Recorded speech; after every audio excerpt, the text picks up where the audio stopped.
Now, this is always a big question that we get is, should you build a niche store or a general store? Okay, so niche being that you kind of stick inside one arena like health and beauty, or let's say camping, versus a general store where you just put any and all products in your storefront. And the truth is, the reason why I wanted to bring up this topic is that niche stores actually do a lot better. All right. And so I wanted to talk about some reasons why niche stores are the way to go right now, and why general stores, again, may be easier at first, but it's actually better to kind of find a niche that you can live in. So let's talk a little bit about that. The downsides to a general store have been that it does become hard to get customers to come back to your store and purchase again. So again, let's say a customer comes into your store for an ad that you're running. Let's use the product example, the EMS skin therapy machine. And if a client buys that product, then, and let's say a bunch of the other products on my store are a pet product, it becomes a lot less likely that they're going to come back and buy a pet product because they came to the store for a health and beauty product.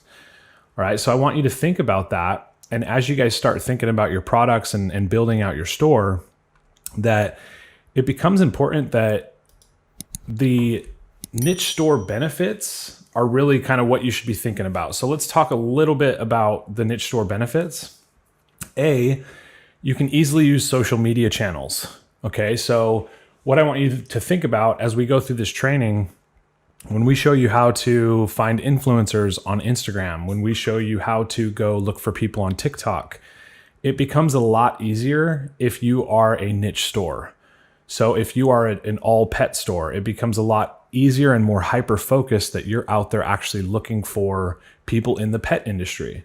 All right. Number 2 is you can build a blog around your niche and get free traffic. So the other thing about being niche is if you are a pet store, all your blogs can be based around a pet store. They can be based around types of pets, types of dogs, types of cats, whatever it may be. You can write blog content and really create a whole brand. And so that's kind of the big difference between a general store and a niche store, is it's easier to actually create a brand for yourself in a niche store.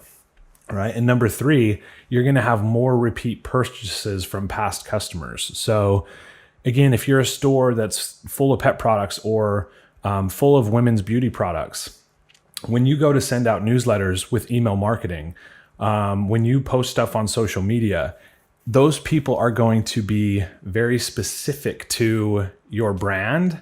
And it just becomes a lot more likely that the environment that you're building on social media, with your advertising, with your blog posts, with your products, everything becomes a lot more focused in one area. So it becomes a lot easier to actually build your following of people who are actually going to buy from you. Number 4, I kind of already spoke about this a little bit, but it's easier to do email marketing.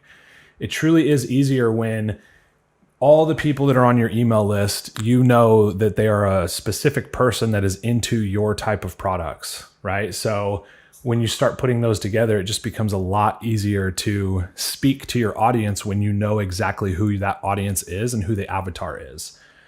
The other thing is upselling becomes easier. Okay.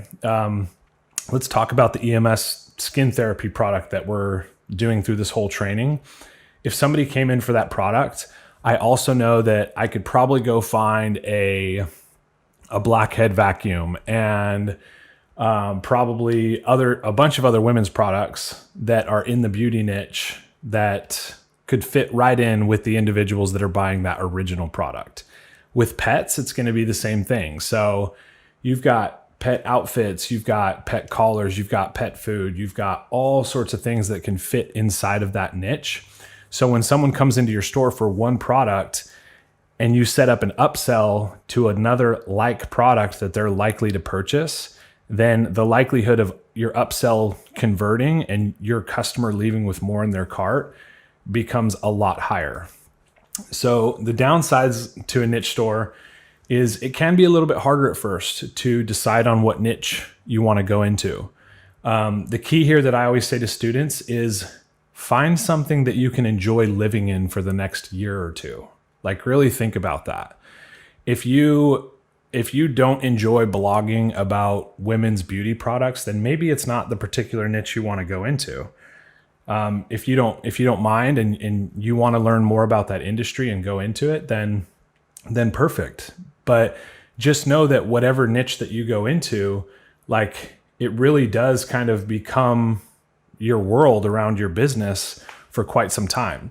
So I always say, if you can find a passion in something that you enjoy, working in and talking about and constantly promoting, then that's going to be kind of the key to you having success, because you enjoy actually getting up and working on your business every day. Thanks for watching. Check out the complete Dropshipping 360 course on Sell the Trend. A link is in the description.